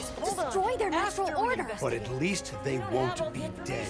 The weirdest part of this whole debate is Werner. He starts chastising Olivia for wanting to destroy the thing, but the second Alma tries to get a word in, suddenly he's on her side? But at least they won't be dead. Whose side are you on? Seriously, like what right do we even have? We can't just march in as outsiders and decide. Stupid Gemma, that's exactly what we're gonna do. Fuck you, Nada. I'm the main character. I make the choices. So sit your ass down and watch as I solo the final boss with my 10 defense armor.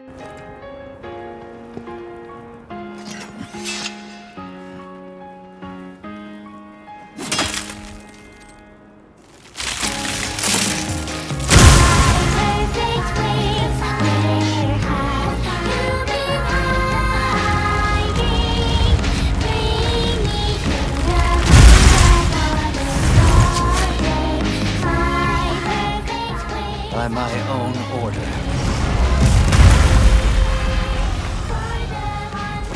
I will slay Zoh Shia.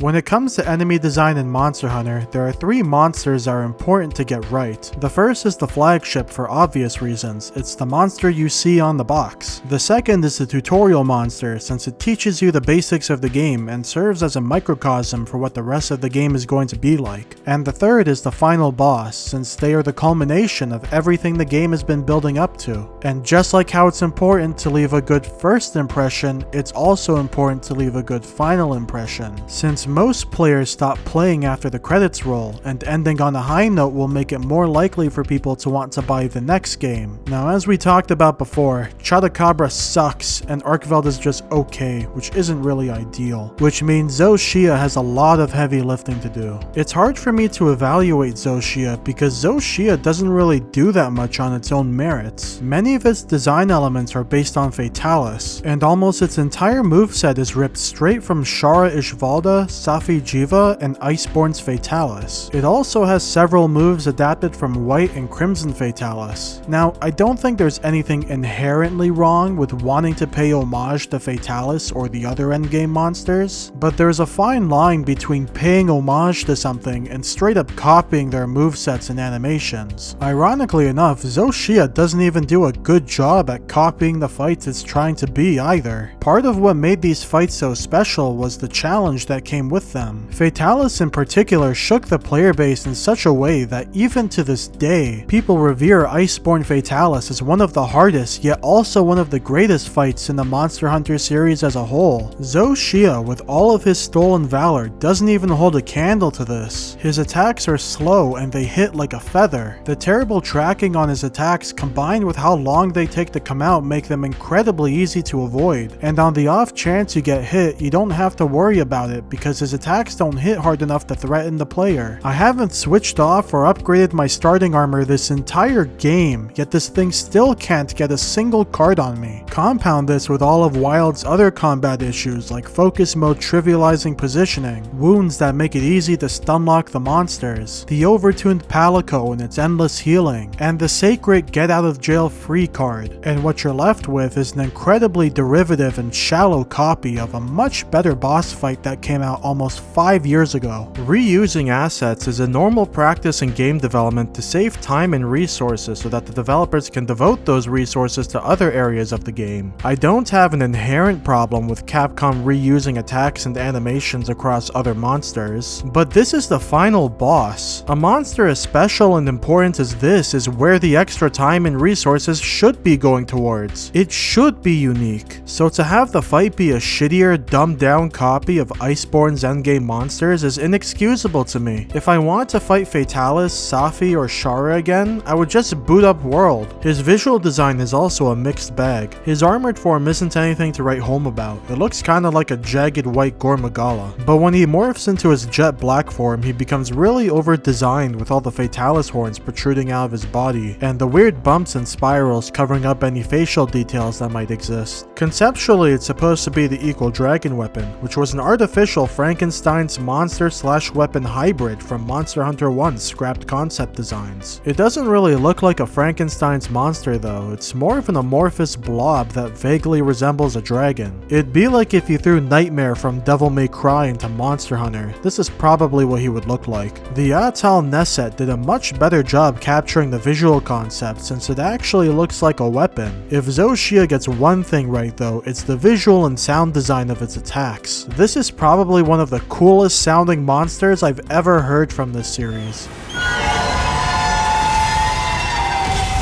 And the visual effects of his explosions and supernova are top notch. They nailed the aesthetics of the fight, but that's all they really are, aesthetics. It's glitter masking a fight that, at its core, is incredibly derivative with very little substance to it. It's a bit anticlimactic, isn't it? We didn't even know this thing existed until 20 minutes ago. And not only does this world-ending equal dragon weapon get treated to Fatalis' sloppy seconds, there's barely any fanfare to it both before and after we kill it. This legacy concept that's been a part of community discussions for over 17 years is just thrown in at the last second to jangle some keys and then disappear like a fart in the wind. It's such a waste. After we kill Zoh Shia, we reunite with the rest of the cast so they can say some pseudo-philosophical bullshit about freedom and nature, and then the credits roll. Also, we find out Arkfeld laid an egg, but we kill the baby later anyway, so who the fuck cares? So, what's the takeaway from this story? Nature can be cruel,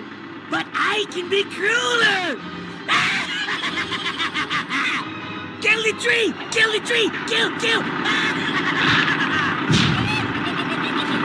This entire story has been such a monumental waste of time. Not only is the writing boring and intrusive to the gameplay, it's not even consistent with its own messages. Throughout the entire game, the story tries to push this overarching narrative that we should be appreciating and respecting nature, to the point where the game actively yells at the player for hunting without authorization from the guild. This is the same series where you kill off copious amounts of monsters to make a pair of shoes and then go trophy hunting for fun. A Monster Hunter game trying to lecture me about respecting nature is about as ironic as a Disney movie trying to warn me about the evils of consumerism. The road we took to get here was paved with 1,000 rotting corpses, and there will be many more to come. There's also this weird philosophical point about what it means to live and how Arkfeld broke free from its chains after it learned how to make decisions for itself. Except Arkfeld didn't really make any choices, it just acted off of instinct even when it didn't make sense for it to do so. Is it really freedom if you're a slave to your own impulses? And you know, that idea could actually work, but the story doesn't have the self-awareness to handle the subject with that kind of nuance. Even at the end, Nada is still preaching this nonsense about being able to make choices, even though the only time he was allowed to make a choice, we robbed it from him. What does that say about freedom, when my ability to choose supersedes yours? I was reading through the illustrations book for Monster Hunter 1 and 2 recently, and there was a quote from series director Kaname Fujioka about developing the world of Monster Hunter that I thought was really interesting. The early Monster Hunter world was pretty rough around the edges. It was all about killing, a simple concept that was easy to understand. We didn't want to dumb down the whole killing monsters aspect of the game, so you still get that full on with the present Monster Hunter world. We retained the basic idea of getting together with other people to take down the big baddies, but we did stray away from bringing any moral ideals into it. This is how the world of Monster Hunter gradually took shape. Meanwhile... Did we do something wrong? This will just destroy their natural order. All it wanted was to be free! But at least they won't be dead. It finally got its chance to live! We can't just march in as outsiders and decide. I don't know which of us is worse. I'm dying on the inside, dude. Now, I'm sure a bunch of you have already been yelling at your screen saying Monster Hunter isn't about the story. And I agree. Monster Hunter should not be about melodramatic, moralistic, B-movie level storytelling with shallow references to Jurassic Park. You should tell that to Capcom. Granted, Wilds is not the only game to have had a bad story. Every Monster Hunter game has had a bad story, but they've never been as intrusive to the core gameplay as it is in Wilds, or at least not for most of them. World also had an incredibly intrusive story that encroached on the gameplay, but rather than addressing any of the problems with World storytelling, they just doubled down on them in Wilds. A good sequel should learn from the past, don't you think? Now obviously no game is perfect, and not every game can be a codename bakery, but a good game can work around its flaws by focusing on its strengths and reminding people why they like the game in the first place, instead of putting their weaknesses on full display. Now that the main story is done, we can finally move on to high rank, but first we'll have to take on the gatekeeper. $15 for some damn chicken. That's a 1 and a 5, bitch. This is such a weird spot to put Kutku. Traditionally, he's been a tutorial monster to prepare the player for flying monsters like Rathian and Rathalos, but by this point in the game we've already beaten Rey Dau and Rathalos, and both of their kits are way more dense compared to Kutku's, so introducing him now in the high rank doesn't really make much sense. There was an interview where Yuya Tokuda, the director for Wilds, talked about how they struggled to find opportunities to bring Kutku back in previous games because of other monsters competing with its gameplay niche, but they brought him back in Wilds because they had some new ideas for the guy. His fight is largely the same as it was in old gen, except slower, and the only notable new move he got was this weird headbutt, so I'm not sure what new ideas Tokuda was talking about. Maybe it's because they made him a pack monster? But pack monsters aren't that interesting either, you just fart on them. Maybe he was just hungry. Anyways, we captured a Kutku and now we have access to high rank, yay! So, what's new for us in high rank? Well, we get access to frenzied and tempered monsters. Tempered monsters are a returning mechanic from World. They're the same as existing monsters but with more health and damage. In Wilds, they added a new feature where a scar is randomly generated somewhere on their body, and when the wound is popped on that part, you get a guaranteed knockdown. It's a cool aesthetic that makes each tempered monster feel a bit more unique, but the free knockdown is completely unnecessary and only serves to trivialize these monsters even further. Frenzied monsters, on the other hand, were introduced in Monster Hunter 4 as stronger variants of monsters that were taken over by the Frenzy virus. They're faster and they hit harder, and some of their attacks can inflict the Frenzy status effect. They would actually start off as normal monsters until they'd collapse mid-battle and turn on you in real time. It was really cool, but in Wilds they didn't really bother trying. The monsters start off frenzied and they're just wandering around the map. No presentation or anything, they're just there. They are notably faster, and by faster I mean by Wild standards, but for some reason their health is lower than the low rank monsters, as if they weren't dying fast enough already. And unlike tempered monsters, there's only 5 monsters in the game that have frenzied variants, and they all spawn in the cliffs. I don't understand why they brought back frenzied monsters if they were just gonna half-ass it like this. The only time you'd ever want to hunt them is for the frenzy shards to make Gore Magala equipment. Why not just have Gore drop the shards at that point, since, you know, it's his equipment? What the devs should have done was consolidate frenzied monsters and tempered monsters into a brand new type of monster called tempered monsters, because there's really no point in having 2 different versions of powered up monsters if one of them is going to be this underdeveloped. The endgame is centered around hunting tempered monsters anyways, since they drop the highest tiered parts for random Ardian weapons and decorations. If you saw my slot machine video, then you already know how I feel about these systems. Long story short, I don't like them. Ardian weapons are a rehash of Safi's shitty weapon and upgrade gacha, but without the cool red dragon in between. And random decorations? friends? Just stop. Other than Tempereds, there's really not much else to do in high rank other than take on some shmup quests, raise your hunter rank, and finding new monsters, most of which are just Gen 1 wyverns again, and this sad sack of shit, all of which have been slowed down and weakened compared to their older selves, and not a single one of them stands a chance against you.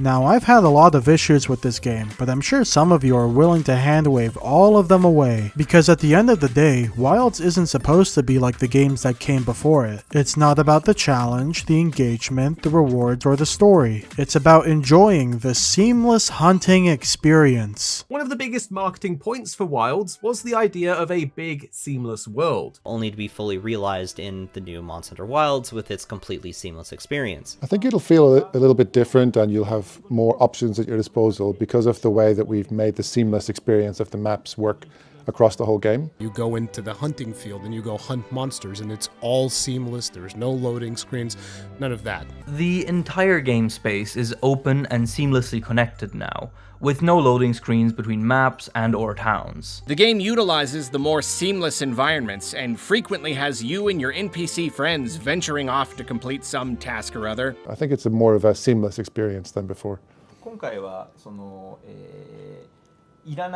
I think it's about time we talked about the seamless world design of this game. Monster Hunter Wilds is not a seamless hunting experience, and it doesn't even come close. Throughout the entire story, you're constantly being teleported around and having to reload into different areas. Finish a quest? Teleport back to camp. Ready for a walkie-talkie? Teleport to the loading hallway. Got some business at Kunafa? Teleport to the village. Want to fight Jin Dahaad? Teleport to his arena. The first 10 to 15 hours is nothing but interruption after interruption, and by the time you're off the chain and you can go wherever you want, there's no reason to engage in any of the seamless mechanics, because now we have access to fast travel and the rest function at camp, which not only lets you change the time and season, but also refreshes the active monsters in every locale and accelerates your item farm. Being able to brute force the environment like this means that I have no reason to go out and engage with the world, because the best way to achieve my goals is through managing a menu. If I want to make Arkveld armor and there's no Arkveld on the map, why would I waste my time waiting and hunting other monsters when I can just brute force an Arkveld to spawn through rest spamming? Being able to manipulate monster spawns like this also means that investigations are effectively just a rotating quest board that you can force to cycle and then register from the map screen. This is functionally the same as the old optional quest system, but worse because it takes a bit longer. There's also no point in traveling to different locales on foot because A, fast travel exists and it's easier to just teleport to wherever you want to go, and B, the only thing connecting these maps are these empty loading hallways that are so long you could fit an entire locale within the empty space between areas. The multiplayer experience is anything but seamless. The load times are horrible and there's 50 fucking hoops you need to jump through just to get it to function, and even then you're still stuck having to either load into a quest or you're trapped in an environment link that doesn't let you move between areas. Even if you ignore everything I just complained about and all you want to do is LARP as a murder hobo in the woods traveling across the world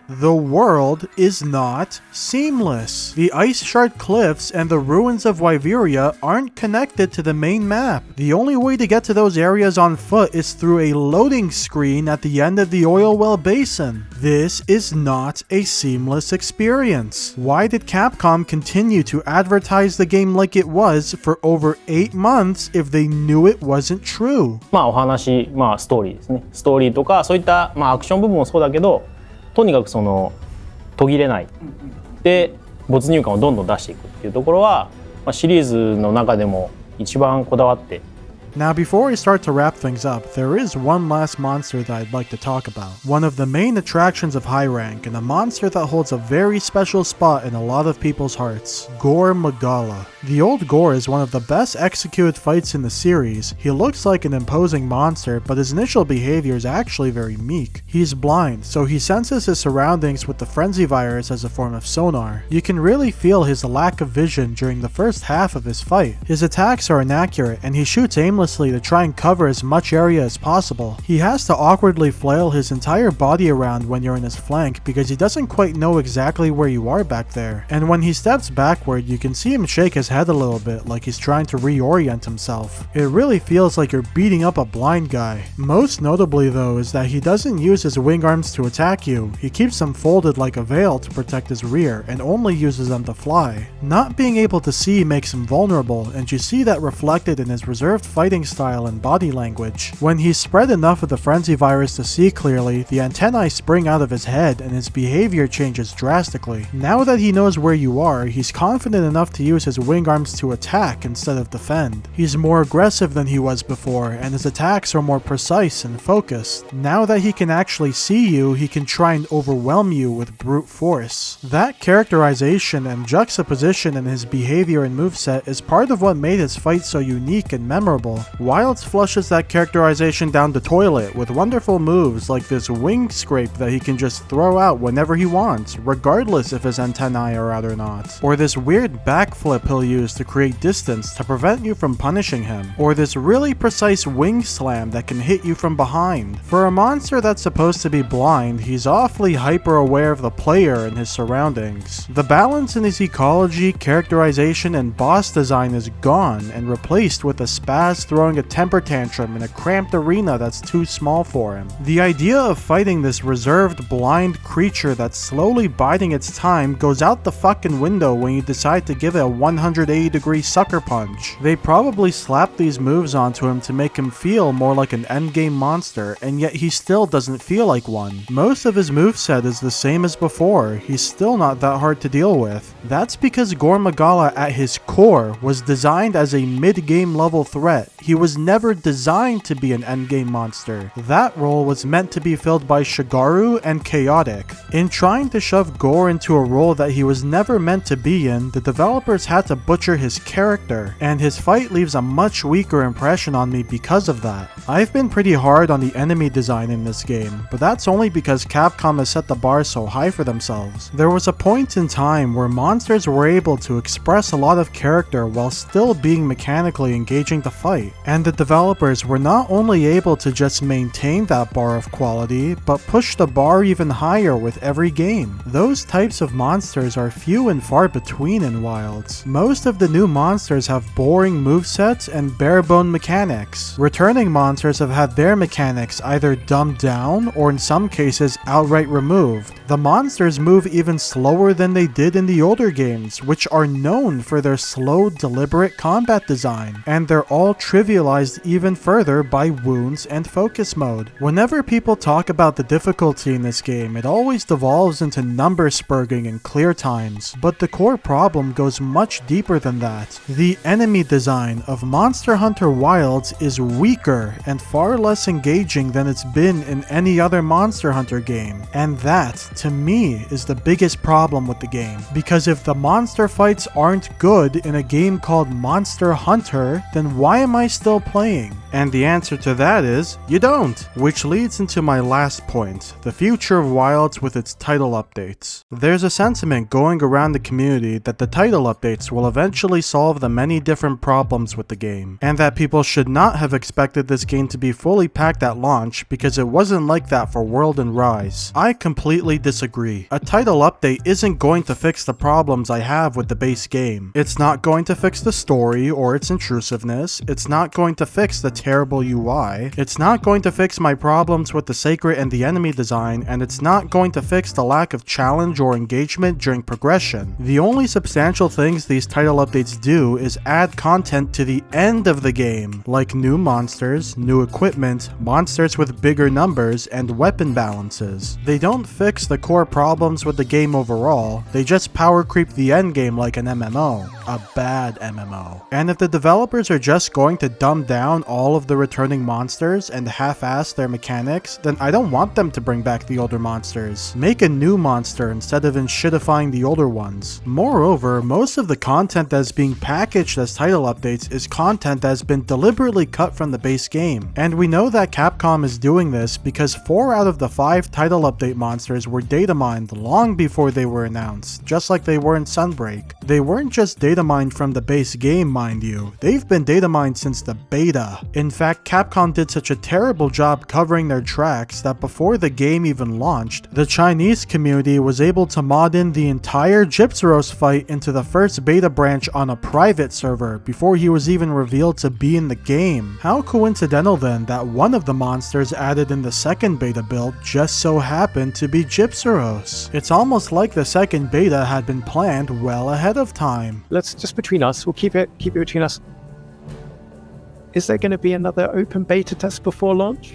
We are considering if we will bring back the open beta test, but I would need to make clear that that would surely be essentially another chance for players who missed it the first time around to get a chance to try the game again, and we might maybe be able to add a couple of additional options here or there for people to try out. It wouldn't be something where all the various detailed weapon adjustments we've discussed today would be included. These monsters are planned and developed well in advance, and I find it very hard to believe that Mizu, Lagiacrus, Seregios, and the others were not already a part of the base game before Capcom deliberately sliced them out to be drip-fed to the player base. Because if they didn't, you would have no reason to tune into their showcase videos where they can expose people to their cash shop and jangle the keys to Poke Village music, because the marketing team at Capcom is very good at exploiting your nostalgia in order to make money. The Gathering Hub, a core facility that has been a part of every single Monster Hunter game, wasn't in Wilds at launch, and didn't appear until a month after release, where it was advertised as content for Title Update 1. The fucking final boss couldn't even be fought again after you completed the story at launch. His high rank quest was repurposed as Title Update content, even though the monster was literally already in the game. Even stuff like the free gestures are mishandled because they don't patch them directly into your game. Capcom made it so you have to download them from a store page so that they can expose you to their cash shop, while they hide them in the middle of all of their other aggressive microtransactions. Keep in mind that they can patch an entire monster directly into your game just fine, but they can't patch in a fucking emote without me downloading it from the store? This is incredibly slimy behavior by Capcom. They are cutting content that should have been in the game at launch and piecemealing it back to us in title updates, so that they can expose more people to their microtransactions and maintain long-term engagement with the game. And as far as long-term engagement goes, their plan hasn't been that effective. And to the people who think that I'm not allowed to complain about the title updates because World and Rise did it too, or because every other game technically released unfinished, guess what? I didn't like it when those games did it either. It wasn't acceptable 7 years ago, and it's still not acceptable now. And if a game takes 100 hours, 5 title updates, and a paid expansion for it to finally get good, then maybe just start the game there instead. Rather than making a game that starts bad and gets good, what if Capcom instead made a game that started good and got better? Recently, Capcom has started a guild report system to be more transparent about the feedback they've received and the changes they're planning to implement. One might be misled into thinking this is a transparency report, except what they're actually doing is rereading patch notes that were implemented weeks ago to give off the impression that the developers are actively implementing fixes more frequently than they actually are. And even these reports are being drip-fed to us. They are using their patch notes as marketing material. Fucking shameless.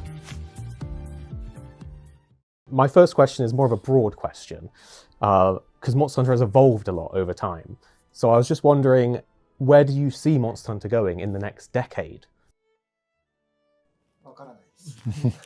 I don't know. Monster Hunter has always been a very bold series, and I think there's a lot to appreciate from a developer who's willing to go against the grain and try something they've never done before. But I also think it's important for a developer to be able to learn from and respect the past, and use those lessons to refine their games instead of trying to redefine them into something else. There are so many things that I valued from the older games that are just completely gone now. I liked the friction from positioning, I liked the complexity and strength of the monsters, I liked exploring the world and having to prepare for the hunt, and I liked being able to easily connect with my friends and play through the whole game together. All of the things that I liked are either gone or streamlined to hell and back. You can argue that all these changes are for the sake of making Monster Hunter more inviting to newcomers, but what's the point in sharing the things that you love with people if the things that you love aren't there anymore? They put a lot of glitter and polish onto the world and monsters to make them look nice, but that's all it really is. Glitter and polish. There's no substance to either of them. I'm weary of this gilded world. Oh, glitter, no soul. Everyone says that Wilds has the potential to be one of the best games in the series, but the same could be said about everything, really. Every game has the potential to be something incredible, something that leaves such a strong impression on you that sticks with your soul for the rest of your life. But I'm not paying $90 for potential, I'm paying for what they did with that potential. So, with all that said, would I recommend playing Monster Hunter Wilds? No, I don't think I would. If you're looking for a good Monster Hunter experience, or if you're new to the series and you're looking for a place to start, then I think you'll find a much better time playing any of the other 3 Monster Hunter games that are currently on the market, or emulate the older games if you're tech savvy enough to use a file explorer. I hope that the developers at Capcom are able to learn from this experience, and take a step back to reflect on and refine those old ideas to push the series forward, rather than just discarding them. If they can do that, then maybe one day we'll finally get a Monster Hunter game that lives up to the ambition that Wilds was trying to capture. But as things are now, I'm definitely not going to find it here.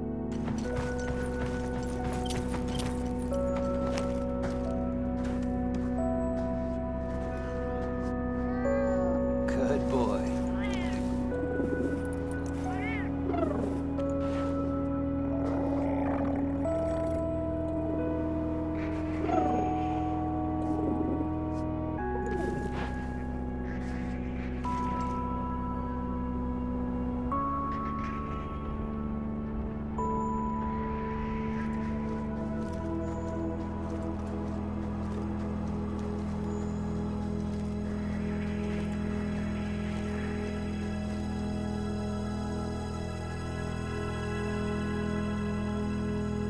Also, this game runs like shit.